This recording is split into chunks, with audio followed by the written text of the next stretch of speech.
Dingan silang dalawa, biglang dumating ang aso nila, inamoy niya ang damit ng babae.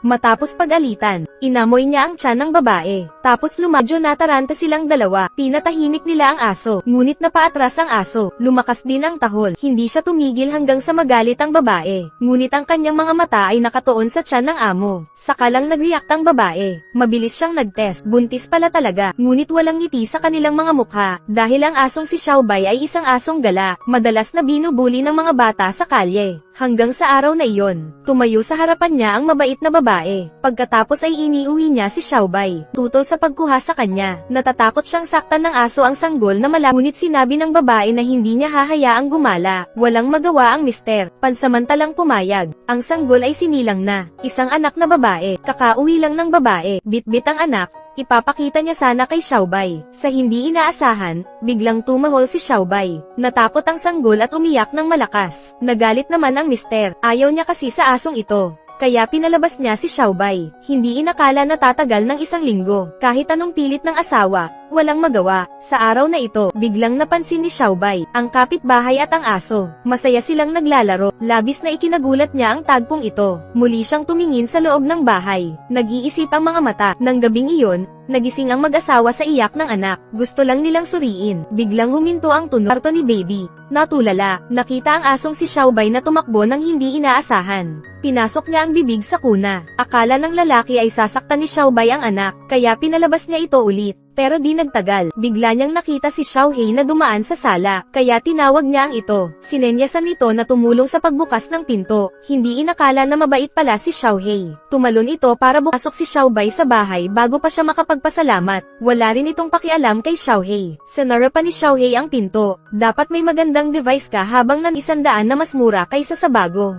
Ang perang naipon ay maaaring gamitin sa isang pares ng sapatos. Ang Zhenjuan ay isang opisyal na second-hand platform. Ang lahat ng mga phone ay nasinisiyasat ng mabuti. Mas formal kaysa sa mga second-hand. Komenda ko rin na pumunta ka doon, para ipakita ang katapatan. Dumating si Xiaobei sa pinto ng sanggol at nanatili magdamag. Pero kinaumagahan, hindi natinag ang lalaki matapos itong makita. Tinanong din niya si Xiaobei, bakit patuloy na ginugulo ang anak? Buti na lang at nakita ng babae ang kabaitan niya. Alam niyang gustong bantayan ni Xiaobei ang bata. Malaking ta silang dalawa sa bedside para tingnan. Natagpuan ang anak na mahimbing na natutulog. Parang walang narinig ng ito. Sa pagtingin kay Xiaobei, malinaw na gusto niya siya. Binitawan na ng lalaki ang pangangamba. Sumang-ayon na ay lapit ang anak kay Xiaobei. Hawak nila ang bata at lumapit si Xiaobei. Masunurin si Xiaobei sa pagkakataong ito. Maghintay ng pahintulot ng may-ari. Maingat niyang nilapon para manatili.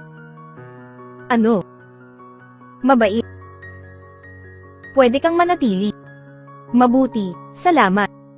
Nila alam na ang asong ito ay magdarating pala ng swerte sa buhay nila. Sa mga darating na araw, kinuha ni Xiaobei ang gawain ng pag-aalaga sa bata. Siya ang surahan pag pinalitan. Kapag kumakain ang bata, humihiga siya at nilinis ang mga nalaglag na pagkain. Dahan-daang natutong maglakad ang anak. Noong araw na iyon, mag-isa siyang umakyat sa itaas. Malapit nang mag-alala si nanay. Papangiti si nanay. Agad na gumon. Mula noon, tinutulungan niya ang bata na umakyat at bumaba sa hagdan araw-araw. Ang bata ay lumalaki, hanggang sa nag-aaral na ang bata. Si Xiaobei ngayon ay gumaganap muli bilang guro. Xiaobei, tiwala itong isinulat ng bata, ang mas nakakataang istorbo sa pag-aaral. Kahit ang kanyang ama, ako ang ama, bawal lumapit.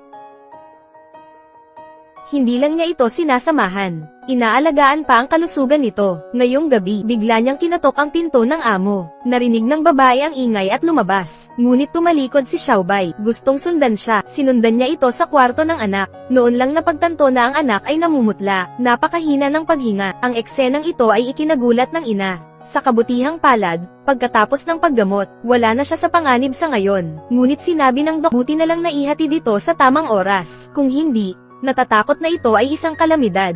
Pagka-uwi, natakot ang aso na baka may mangyari sa bata. Ayaw niyang malayo sa kanya. Sa pagkakataong ito, biglang naakit ang bata sa sigaw. Dumating siya sa bakuran. Sa pamamaglay na nililibing ang alagang aso. Nakakaawa na umiiyak. Naiintindihan din ng bata gaano kahalaga ang oras kasama ang aso. Xiaobei, magaling ka talaga mag-alaga. Pupunta ang papayagan ng hotel ang mga alagang hayop. Walang choice kundi iwan ang 2 aso sa bahay. Gayunpaman, Nang sila ay umalis, biglang sumama ang pakiramdam ni Xiaobay. Lumapkala ng yaya ay tatakas ang aso. Para di makatakas, direktang ikinulong si Xiaobay sa hawla, nang hindi niya alam kung ano ang gagawin. Kumula sa kulungan, nakita ni Xiaobay na naka-unlock ang pinto. Diretso siyang lumabas ng bahay na walang pag-aalinlangan. Sundin ang bango ng amo sa lahat ng paraan. Nagustuhan naman siya ng mga tao. Binigay sa kanya ang upuan. Mag-ingat ka ha, Palem. Ay nakatagpo ng panganib sa resort. Siya ay binubuli ng isang batang lalaki. Tinulak siya ng bata sa lupa. Ang bata na pinoprotektahan ng ang ganito. Napaupo siya sa lupa na agrabyado. Mga mata na puno ng luha. Napatingin sa tulay. Gustong umuwi mag-isa para hanapin si Xiaobay. Nang tumingin si mama sa ibaba, walang bakas ng anak sa amusement park. Nagdulot ito ng pagkabalisa sa kanila. Ngunit hinanap ang buong resort at hindi mahanap ang anak. Ang anak sa kabilang panig ay naglakad sa kagubatan na tingin sa madilim na paligid. Kanina pa niya gustong bumalik, ngunit nakalimutan ang daan pabalik. Sa hindi inaasahang pagkakataon, hindi sinasadyang nahulog sa lupa, may malaking sugat sa tuhod.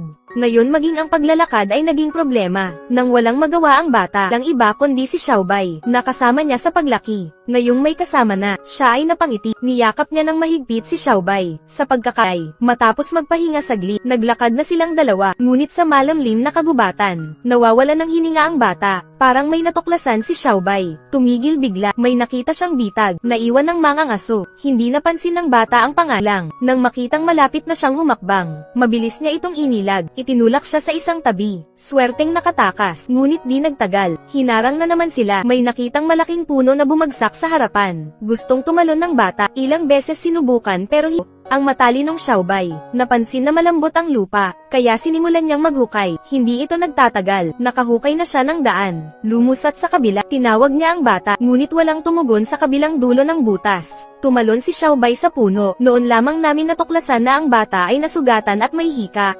Nakahandusay na sa lupa at nahimitay. Nakatayo si Xiaobay sa taas ng puno at di alam ang gagawin.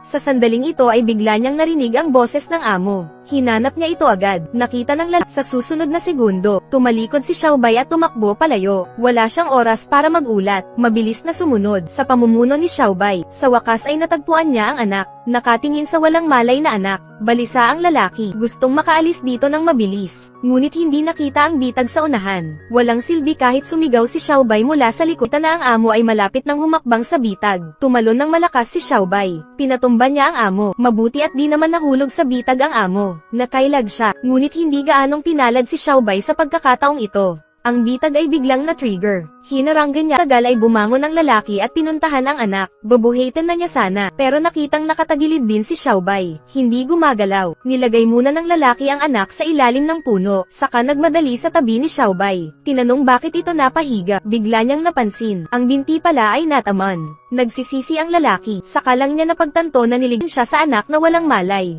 At kay Xiaobay na sugatan. Hindi niya alam ang gagawin. Tila nakita ni Xiaobay ang kanyang pagkalito, kaya napaangat ng ulo. Na sandali, hindi na siya pwedeng mag-alinlangan. Binuhat niya ang anak saka nagmadaling umalis. Tanging si Xiaobay ang naiwan na kumikibot-kibot sa lupa. Tinitiis ang sakit. Pinagmamasdan ng pigiran ng amo na papalayo ng palayo. Bumibigat na ang talukap niya. Hindi na niya kaya pahig. Dumating si Xiaohei. Nasaan si Papa? Okay lang si Papa. Babalik na siya. Okay lang din siya. Kasama siya ni Papa. May lason ang tumusok sa kanya. Hindi na niya kakayanin, ay uwi niyo na lang siya. Bibigyan ko lang siya ng gamot, para maging komportable siya. Salamat. Ligtas na siya. Kung gusto mo nang umalis, okay lang sa amin.